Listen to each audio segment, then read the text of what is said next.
You ask Tiger to solve. This deals with linear equations with one unknown.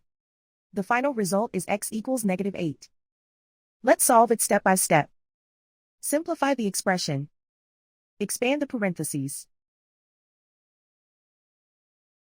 Simplify the arithmetic. Group all x terms on the left side of the equation.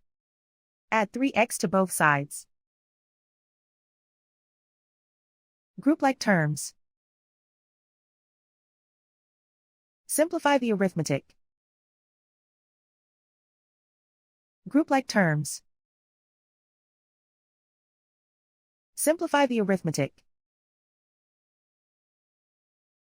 Group all constants on the right side of the equation. Subtract 23 from both sides. Simplify the arithmetic.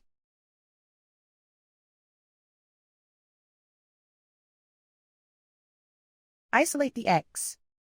Divide both sides by 4. Simplify the fraction.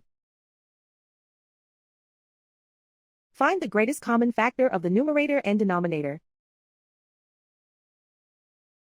Factor out and cancel the greatest common factor.